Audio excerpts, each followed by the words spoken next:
define what exactly is a bubble. And there's no one definition of a bubble. You see many different definitions out there. I picked out a few here. One from Robert Shiller, Nobel Prize winner. Professor Shiller defined a bubble as the following: it's a social contagion, an epidemic whose mode of transmission is word of mouth. It's emotional. People keep hearing about price increases. There's a tinge of envy about other people who have done well, which brings more and more people into the market. This in turn pushes up prices. And Schiller, what he's essentially saying, it has to be emotional. It's psychology based.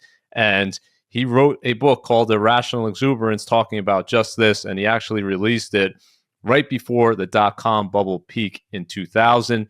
And then he follows up with a second edition of that book, perfect timing, essentially, right before the housing market bubble peak in 2006. So essentially, the two biggest bubbles we've seen in the past 50 years, Robert Shiller having perfect timing and really talking about psychology as the underpinning. Now, Cliff Asness of AQR, he takes a more quantitative kind of approach to it, saying the term bubble should indicate a price that no reasonable future outcome can justify.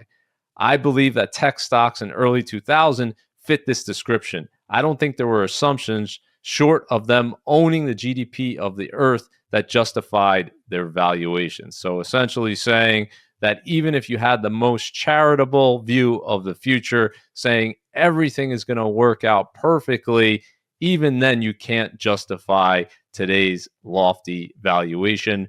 And that's his definition of a bubble. And finally, we have Eugene Fama, who won the Nobel Prize in economics the same year as Robert Shiller, but a very different view. He was more of an efficient markets guy, saying stock prices are not predictable and therefore saying bubbles are impossible to predict here. He's saying, I don't even know what a bubble means. It's easy to say prices went down.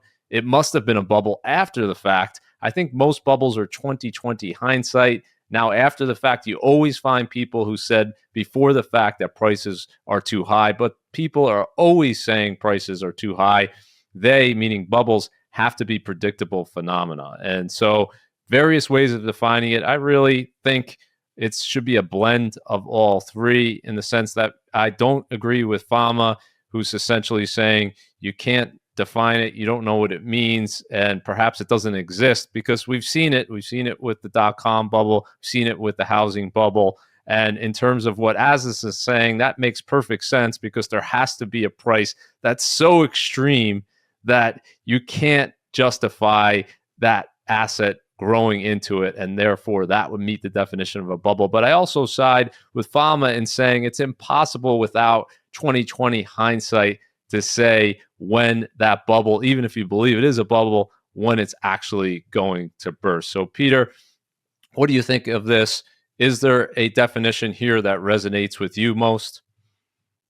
Well, I think of all of these, Fama's resonates the most, because he's basically saying, like, look, everyone loves to predict after the fact, oh, the prices were high. But it's really hard to know if you're in a bubble or if you're in the middle of an economic revolution or a tech revolution or an AI revolution, where there really will be future earnings from companies that don't have earnings today. I think where bubbles are predictable is when you start talking about people buying images of rocks and monkeys, digital images of those, or they're buying tulips, or they're buying one of the 9,999 cryptocurrencies that are out there that might not be two or the three that are most credible. Yeah, there's speculative bubbles, and it's easy to say down the road, hey, there's going to be a lot of suffering with meme stocks, or with a lot of crypto, or with a lot of these other ridiculous quote unquote assets. But Fam is talking about the stock market, and the stock market, it's very hard to predict the winners and the losers. And in retrospect, you go, oh, well, Google wasn't in a bubble. Apple wasn't a bubble. If you look back from the tech internet bubble to today. But there were some stocks that went to zero, like pets.com and so on. So it's easy to go, oh, there was a mania. But the reality is there were a tremendous amount of winners in there too that people thought were a bubble as well. Yeah, so it's really in the eyes of the beholder. You can have different people disagreeing about it because no two bubbles look alike. And what you're saying makes sense. I think if we look at historical bubbles, Peter, there's a big difference between the tulip mania and the Japanese asset bubble and the dot-com bubble, right? One, you're just talking about pure speculation. There's no basis for fundamental value. And the other, you have an asset class in the case of Japanese stocks.